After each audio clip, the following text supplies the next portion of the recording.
Intentions YouTube channel. We also have hardintentions.com, which I wanted to bring to the attention of some of our newer viewers and subscribers. Hard Intentions was started by me as a way to, as an outlet, you know, for my artwork and t-shirts. And what I have here is here's one of our t-shirt designs. And then we have some more. These are all original prints. Well, they're done with original art that I did when I was in prison. There's another one of my t-shirt designs. And we have this one. This is the latest one. It's called the Hammer Drop, because he's getting ready to drop the hammer. My company's called Hard Intentions, and our YouTube channel is called Hard Intentions, and we sell t-shirts. And when I was in prison, I painted all the designs for the t-shirts that I wanted to print when I got out. And after I've been out a while, it became a reality for me. You know, it was a dream in prison. Now it's a reality. And we also sell prints of my art. Here's one. It's called Disappearing. We have another one here. It's called Rebel Run. You know, if you like motorcycle art or just artwork, we have different stuff we're bringing online that's not really motorcycle related. Some of it is. And so we have prints available. We also have stickers, and we're working on hats and some other things. I also do original artwork for people. This is a painting I did for somebody. His brother riding a motorcycle. I don't know if you can see that. It's based on a photograph of his brother riding a motorcycle. So we also have stickers. It's our company logo right here. Hardintentions.com. It says, whatever you do it hard. That's our motto. Here's another one of our stickers. That's a singing devil. And we're working on getting more stickers and some other items available. You know, we try to bring on new shirts whenever we are financially available, capable. So, you know, I'm glad that you tuned in, and I'm glad that you like our channel. We just ask you to please subscribe and check out our website. It's hardintentions.com. And, you know, I hope you like our content. I hope you like our merchandise that we have for sale on our website. And you know, we also have a Patreon account, and you know, we do monthly mail outs of stickers or prints depending on what level you subscribe to that. And hardintentions.com, we got prints and t-shirts available. Thank you very much, people, and I hope you enjoy the video. Thank you. Hi, this is Mitch from Hard Intentions YouTube channel. We also have hardintentions.com, where we sell our merchandise, like, you know, shirts and artwork and stuff. So please check us out, hardintentions.com, if you're interested in that kind of stuff. And here we go, another installment of my wonderful life and my career in prison. You know, last time I left off, I think I was in Donovan. I was getting ready to leave and go down to level 2. Excuse me. But I had a few things pop into my mind, you know, when I was sitting around thinking about it, you know, because I don't know, I like, you know, you buzz over some of your time spent in a prison, man, and it's like, what about that? Oh yeah, I forgot they had that, because, you know, you try to do like a half hour, 40 minutes about, you know, being in a certain prison, but, you know, just a couple things occurred to me, man. Like one of them was when I was there was this cat, man. Everyone just kept saying he was bad, he was no good, he had sex crime and all that shit. And by this time, you know, I was running by myself pretty much. I had a couple of friends, a couple of homeboys. I pretty much did my own thing. And I kind of stayed out of the mix, because I said before, I was trying to get my points down level 2, you know, so I could go up to San Quentin hobby and, you know, have a little more freer time, you know. Plus, I just kind of had this picture in my head of San Quentin as a level 2 would have been pretty cool. You know, it'd be wide open, but it would be San Quentin, you know. And so I try not to pay a lot of attention to stuff, man, but like I said, they had some guy that was gay, saying that he was a drop off from a prison gang, and he had these kids, letting him run things, kind of going to him for advice and all that kind of shit. But I noticed like drugs and prison just became, and by now I've been clean for quite a while, but I used to party a lot, man, and one of the reasons I quit too is just just the way it was. I mean, everyone just lived to get loaded, man, and back in the day, if you had a dope sack and everybody had their eyes on you, I used to go tell them, "What are you sweating me for?" Right? But it just seemed like anytime somebody hit a little lick, man, everybody was just on them. And what was going on was like white dudes would, like there was a youngster there that was hitting, and they just worked him to death, man. And his old lady ended up leaving him because he couldn't make any money, and it was just all bad. And then he ended up getting in a wreck. So what happened was all these white dudes just used him up and preyed on him, and under the guise of we're shot callers and we're tough guys, and I mean they're just like fucking vultures, man, on a bone with no meat on it. Like one little fleck of meat here and there and a bone, and they're just on it, man, trying to, get something that's just trying to suck blood out of a rock, So I remember there was this cat there for quite a while, I'm like, well, why is that dude here, His old lady was kind of messed up. She got in a car wreck and got a bunch of money out of that. And I'm like, well, why is this guy in a yard, if he's no good? And other guys say, oh, well, he got accused of stuff. He didn't get convicted. So here's the deal. If you got an R on your jacket, you got some kind of sex crime. You didn't get accused. You don't get the R on your jacket, unless you get convicted or plead guilty, one of the two. And you don't plead guilty if you're innocent, not to a sex crime, because everybody knows what that leads to in prison. And I started noticing, man, all these youngsters, like, they didn't really associate with him, but whenever this dude, was going to come up, man, they'd be posted in front of his house, all these tough guys, always sweating other people's program, always having guys, removed, they call it. Now this is big, we're having them removed from the yard. And that's where they 2-on-1 you in front of the cops, and, the cops see two guys jump on you, man, so the next thing you know, you're gone. You're off to another yard or another prison. Depends on how bad they beat you in front of that cop, right? Instead of stabbing you, right, they just 2-on-1 you, in front of the cop. Anyway, all these kind of guys are like kicking it with this guy, like friendly with him. This guy, turns out he had a lot of money. Like I said, his wife had a lot of money. She got in a car wreck, come up. And he had a dope sack. He had a weed sack. He was a weed guy, And when I say he had a weed sack, he was getting, 2-3 ounces, quarter pounds at a time. How? I don't know. He was buying it from somebody that had a lick. And I was like, well, something's going on here. So what was going on is they were sweating this dude for his weed. Basically, he was paying to stay in the yard. And at the same time this is going on, I was running around with a couple dudes that were my friends and a couple homeboys, and these guys are always trying to tell people how to live and how to, and like I said, man, I had to make a piece. I hadn't carried a piece in quite a while. And, I showed a couple guys, and I'm like, hey, look, you fucking dummies keep trying to tell me how to live in here. I'm going to stick this in your neck. And, matter of fact, I told that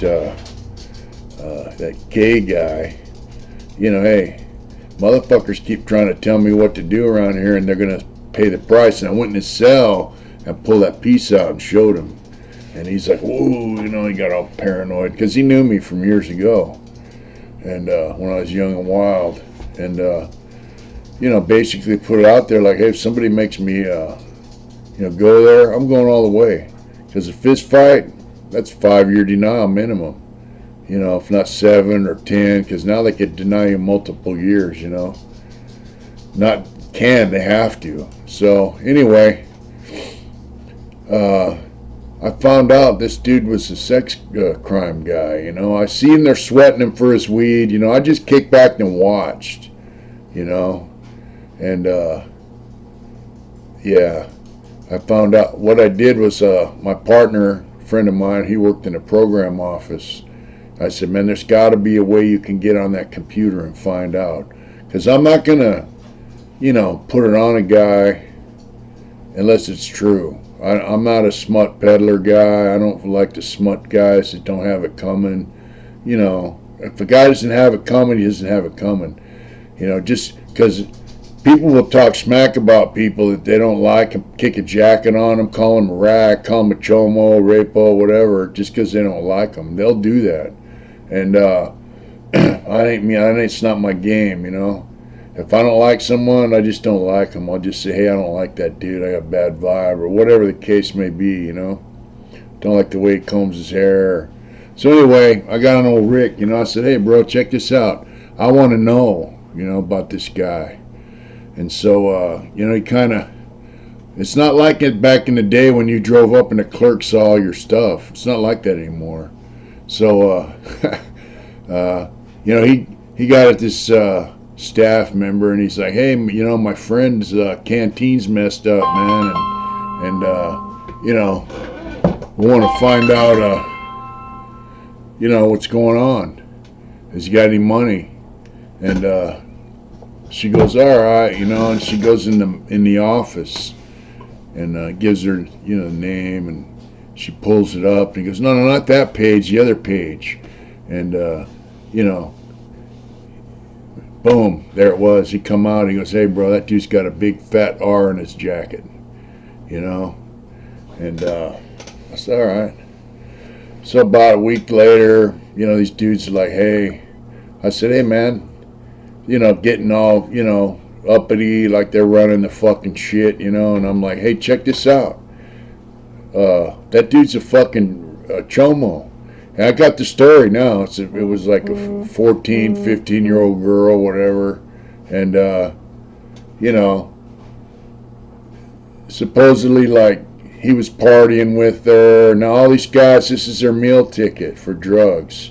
I'm sure he was giving them money, and he was giving them a lot of weed. Because they still had tobacco, and I went up to this kid. I go, hey, let me have a dip, you know, like Copenhagen. I grabbed his can, opened it up, and it's just full of buds. And he's one of the ones that was sweating this dude. And so I finally told him, look, man, that dude's got a fucking R in his jacket. And they go, well, you know, so-and-so, who was in the hole for making bad calls, who ended up going to high desert and getting stabbed up for making bad calls over drugs. You know, he's like, oh, he said that it's bogus, and she just accused him, but because he wouldn't give her drugs or whatever. But it's not really true. I said, man, check this out. It is true. It's on his file.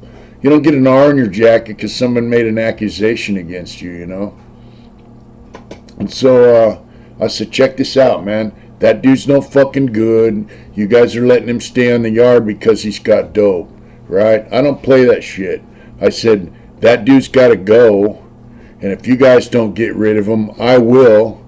And if I go to the hole for getting rid of that dude, all you motherfuckers are through, because I'm going to tell all them dudes in the hole that you got some fucking chomo running around this yard because he's giving you drugs. So get rid of him or I will. And he didn't like that shit, you know. So they kind of like, you know, they give me the evil eye, you know, for a few days. And then, so we're in the day room, right? It's like lockup time. And, you know, 8:30, 9 o'clock, whatever, and all the doors are open for lockup time, you know. And I look out my cell, and this dude's over there on the phone, and he had surgery on his shoulder, and he had his arm in like a sling, you know. So one of his arms all tight like this because he had shoulder surgery. So he's got one hand. He's on the phone. Yeah. I look out my window, or my door's open, you know, it's unlock time. And this guy's looking at me and like looking around. I'm like, something's fucking up, you know.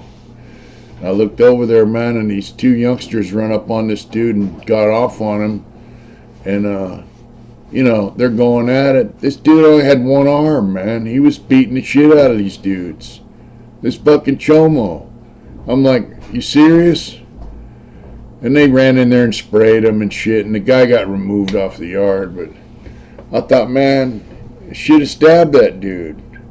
Guy's no good, But so that's what drugs have done to prison, It's a pretty sad deal, When you let a guy stay on the yard because he's got dope, it's all bad.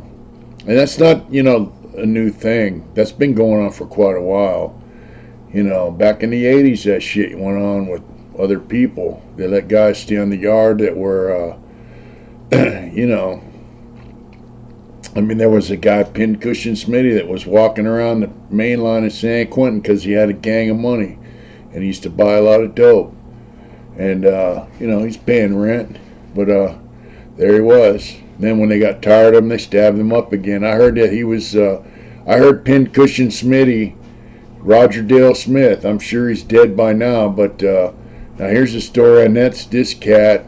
This guy was in the pen. I think he was in Vacaville or one of them things. And he did something to a female nurse, And he got sent over to Soledad. And he's in the day room flapping his mouth about, Mexican this and that and fuck this and that. You don't do that shit. In the TV room. And so they beat him down, stabbed him up. But I heard in the hole somehow, who was it? Some white dude who was in a prison gang along with a Hispanic dude who was in a prison gang.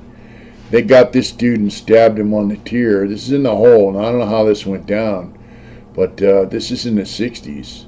And they grabbed that dude. I heard they grabbed that dude and shoved him up to every dude on that cell, every white dude and Hispanic on the tier, And white dude held him, another guy gave him the piece, and it made everybody on the tier stab him, But he lived. I heard he got stabbed so many times. My homeboy, rest in peace, Danny Dog, told me they stabbed him in San Quentin, this guy, Pincushion. And the guys that stabbed him were, Chicano dudes. And they had him in Neuromiller Hospital. Back then, you got to remember this when Vietnam's going on and stuff. If you made it through the doors of that hospital, you would live. And they had him in the operating table, working on him. See, back then they didn't bring an ambulance in and take you out. They did it right there, And they were in there working on this cat, trying to sew him back up and put him back together. And the guys that stabbed him were looking in the window of the operating room, like, if he was going to live. I guess they were going to run up in there and stab him again right there in the hospital, but for some reason they didn't. But they were looking through the window of the operating room there, and while they were sewing him up, to see if he was going to live. But and I heard this dude, man, like he sent guys to death row. I heard, now that's before my time, but they let that dude walk around the main line because he had money and dope, So if that's the case, like, how does this guy walk around the main line and then some guy you don't like because he's goes against the grain, he ends up getting stabbed while this turd gets to walk around the main line? That shit don't fly, man, with me. So anyway, that's the deal. They beat that guy's ass, I never forgot that day room shot, and because they flooded the whole fucking day room with tear gas, that pepper spray. It's pretty ugly. But Donovan was kind of weird, man. But, it just got to the point, man, where they ruined a good place, and it's just dope fiends that ruined it. So I just packed my shit, man, and went on up to San Quentin. Before I left, I think I told you, I had a board hearing coming up, and to stay for that board hearing, like, you can't transfer when you're 6 months to the board. So I was like, I want to go to San Quentin, fuck the board. They're not going to let me out anyway, so I'm signed a waiver, postponing my board for another year, and I got my transfer to go to San Quentin. But yeah, I never forget, man, how bad Donovan had gotten. Because the first time I was there, it was just wide open. But you know what happens is all these dummies ruin shit, you know, and that's how they do it. You know, I know for the you know, one dude, like with the Hispanics there, you know, the Chicano dudes, they had some guy thought he was running the fucking yard, and he was same thing, making all kinds of bad calls and shit. And here come a guy from another yard, because they made 2-yard PC when I was there. And here come the guy, you know, guys from 2-yard come over to our yard, and this guy really was a shot caller over there, and he ended up beating that dude's ass. But he beat him down pretty bad, because, you know, he just wasn't upholding his end of what he was supposed to do for a guy who was running the yard for him. But over drugs, you know, he just got lax and comfortable. Instead of selling dope and sending the proper guys their cut, you know, you know, he was using it, and he was comfortable in his role as a shot caller, you know. So here come a guy who played by the rules, and he tried to smut this dude like, hey, it's his fault. Turns out it wasn't. So old boy beat his ass down, you know. Yeah, Donovan just went to shit, man. Like I said, new generation, drugs, all that. It ruined it. So, you know, I got on the bus and went up to San Quentin, and I'll never forget, man, about, I don't know, a few years later, because I got in trouble in San Quentin too. But yeah, this dude, you know, he made a move for these other races, you know, and like he was gonna, for however he was doing it, he was gonna bring in a bunch of drugs for these guys, and he tells them, yeah, man, I can't get it. I can't get to it right now. And I think he, you know, had gone to the hoop with it, you know. And like, where's our shit? Well, they didn't know, man. This guy was approved to transfer to San Quentin. And so this guy pops up in San Quentin. You know, I heard the story later because I was already gone. But this guy pops into San Quentin, and right off the bus, they gaffle him up and put him on potty watch. And sure enough, there's a bunch of dope, you know. I mean, he had everything: coke, speed, heroin, weed, everything, just, and a lot of it, I guess. And so all these guys, you know, they're from another race, but there were 2 or 3 guys, I guess. He just thought he was gonna get their shit and give them a story and get on the bus and roll out, and then get on up to San Quentin and party it up. And those guys told on him. You know, instead of sending word up to their homeboys up there, like, hey, this dude got us, so get him, they just told on him. When he got off the bus, they busted him. So nobody in San Quentin knew that these guys in Donovan, it's like, what, 500-600 miles away? No one knew that this guy's told on him. Of course, he's walking around saying, yeah, everybody, somebody told on me. But he's not giving them the story, you know, that he burnt these dudes. You know, so that's how prison operates now, and that's kind of why I got up out of that shit, you know. People try to play you for a fool. People try to burn you. People's whole lives are all about dope, you know. So the best thing I ever did was quit fucking around with it, using it, selling it. I got over it, and it's the best thing I ever did. Look at this guy. Yeah, because the guys that mess around with that shit in there now, it's just you know, especially, I mean, you know, guys that use it, that's their whole life. And if they're going to be faced with you know, going to the hole where they can't get dope, or getting more time because they got caught with dope, they're going to tell on the guy that sold them the dope, you know. And then, of course, if some guy burns somebody who's got a dope sack, who's supposed to be a gangster, and they can tell on the dude and get him screwed over without any recognition going their way for telling, they're going to do it. That's how prison is now, you know. And that's why all these S&Y yards popped up, because these guys have run up debts, you know. they can't pay them, they lock up. Went to S&Y. That's how the party rolls now. So best thing I ever did was quit messing around. And so I roll on up to San Quentin, you know, and I took about 5 boxes of hobby stuff. I mean, Foot Locker type boxes, you know. Because nowadays in prison you can't really have Foot Lockers like we did in the day. You get these plastic tubs. So I got like 3 plastic tubs and a couple of big boxes of hobby stuff. All art supplies, you know. And they freaked out when I got there. That hobby manager was not happy about it. He had to go. I put it on the bus, you know, and so they get over there, and I'm like, hey, my hobby shit's an R&R. They want you to go pick it up. And he's like, well, you don't have a hobby card. And I'm like, oh, you know, I'm talking to these guys and like, oh, it's gonna take you 4 or 5 months to get a hobby card. And I'm like, man, screw that, dude. I want to start painting now. To me, you know, like when there's something going on like that, I want to do it full blast, you know, and I want to do it now. So anyway, I tell the dude, hey, look, my stuff's an R&R. If you don't go get it, they're going to get rid of it or whatever. So he went over and got it, and he was not happy to see that much stuff. Because most of these guys are knick-knack hobbyers, you know. They don't have tons of stuff.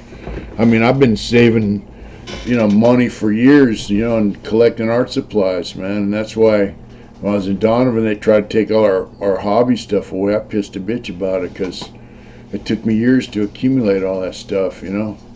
And so then the guy's like, well, we're just going to keep his hobby stuff over here in the hobby shop. And I'm like, man, and all these guys are telling me, hey, you know, it's going to be months. And I'm like, screw that, dude. I want to start making money, you know, because they got a hobby store there where you can sell your art supplies.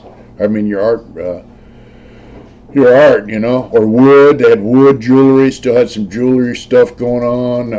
They didn't have any ceramics. They had leather, you know, wood, jewelry, and you could sell it in the store out front. And so, you know, with hobby, you have to buy all your own art supplies, woodworking supplies, all that. And then the state, when you sell something, the state gets 10%. So you tax it on the price of the item, and then the state goes to the inmate welfare. And so I was talking to a couple cats, man, and I'm like, look, I want to get in the hobby. Just tell that guy, man, I just want to do artwork. And so for about 2 weeks, I'm like, just tell that guy I want to do artwork. That's it, just art. I just want to do art. I'll pick up my shit, take to my cell, you know, I want to do art. And so finally he caves in, gave me a hobby card. Because really the rules said if you had hobby stuff in one prison, when you transfer to another prison, you're supposed to be allowed to have your hobby stuff. And so that's how it works. I mean, you paid money for this stuff, and you paid the inmate welfare 10% when you buy, 10% when you sell. So anyway, I get my stuff, I go to sell, and then like 2 weeks later, now I got a job in the carpenter shop too. And you know, carpenter shop, that's just a hustle right there. And you know, I'm a woodworker too. So I'm like, hey, my friend David, he's out now. I say, hey, look, man, tell that guy I want to go down there and make picture frames for my artwork, you know. And he's what do you mean? I said, tell him, you know, I just want to go and make a picture frame, you know, scrap wood or whatever. So I got some wood from my work, you know, the carpenter shop, brought over there, and sure enough, guy lets me in, right, to make picture frames. That was the worst thing he ever did, because he was really trying to, you know, have tight reins on the hobby shop there, man. And so you know, I started off, made a couple picture frames, and then one day I went down there and I started working on a jewelry box, and he's like, hey, David comes up and he goes, hey, man. He's all pissed off, and I go, why? He says, man, you know, you came in here, said you just wanted to make picture frames, and now you're making jewelry boxes, and he's pissed off about it, you know. So I'm like, all right, well, tell him to give me a locker, because they only had so many lockers in there. You had to wait for one to come open, and there was a couple open, but he wouldn't give me any. So I got some plywood sent in there and some 2x4s. And in the woodworking area, I just built like a tabletop hooked to the wall with hinges with legs, and that's where I worked. And I had boxes of scrap wood and boxes of wood I got from the carpenter shop, and it was on, you know. Then I was like, hey, how about letting me order some 1/8" plywood, you know? And I started painting on that, and it was on, you know. And guys are walking around motherfucking me because I slid in. I basically bulldogged my way in a hobby. And, that's how it is out here, too. I mean, you got to be persistent, right? But in there, man, you got to be more than persistent. You got to kind of force your way into certain things like that. And I did, and guys got upset about that, And one time I was I think David lived on the 4th tier. We're standing there bullshitting, and he said, "Yeah, these guys." He pointed to them, they're upset, and he started laughing. He's like, "You're in the hobby though, bro. Don't trip." I'm like, "That's right." So, yeah. Now I'm in San Quentin, and you know what though? It's just another version of what's going on everywhere else. But San Quentin, main line was North Block, has 840 people in there, and 800 of them are lifers. Guys are probably never going to get out. At that time, we thought, hey, we're never going to get out. So here's all these 800 dudes. That's pretty much the whole main line. Then they had a dorm down the way, H unit, but that was a whole separate part of the prison. But here's all these dudes, 800 lifers, all watching each other, jealous, envious, about the next guy. How'd that guy do that? How'd that guy do this? And like I said, I worked in a carpenter shop, man, and when I came to the yard in a truck, I'd be flagging guys on the yard, hey, go on up to the upper yard. And the first few times, they'd go on up there, and then we'd pull up in the truck, and I'd be like, hey, come here. Hey, take this in the building. Take this in the building. I remember I sent in boxes of tile. I tiled my whole cell, my floor in my cell, And then, there was a guy there from Santa Rosa. And at the time, he was in a bike club, and he wanted to tile his cell. So I told my boss, yeah, I'm going to tile so-and-so's cell, My boss was like, yeah, okay, whatever, And about 2 weeks later, man, we went up there in the truck, and I flagged the guy. I'll go, hey, come here, boxes of tile, a little bucket of tile glue. And my boss just sat there and watched. He goes, man, you weren't bullshitting, huh? I go, no, I don't bullshit, So, but it got to the point, man, when I was driving up, because you got to drive up the lower yard and then swing up to the upper yard, in the truck. Them dudes that turn their head, man, that's the last thing they wanted was to go up the upper yard and have to haul stuff into the building for me, But San Quentin had changed quite a bit, but yeah. I was glad to be back, but I was also kind of disappointed in it. And we'll get into some of them disappointments later on. I got to do a little work on this painting back here.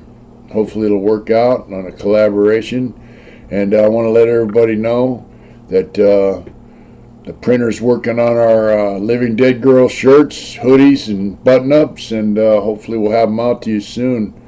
I have a full-time job, so I just do videos whenever I can. You guys take care of yourselves. Nice talking to you. Do it hard. Whatever it is you do, do it hard. Thank you. Good night.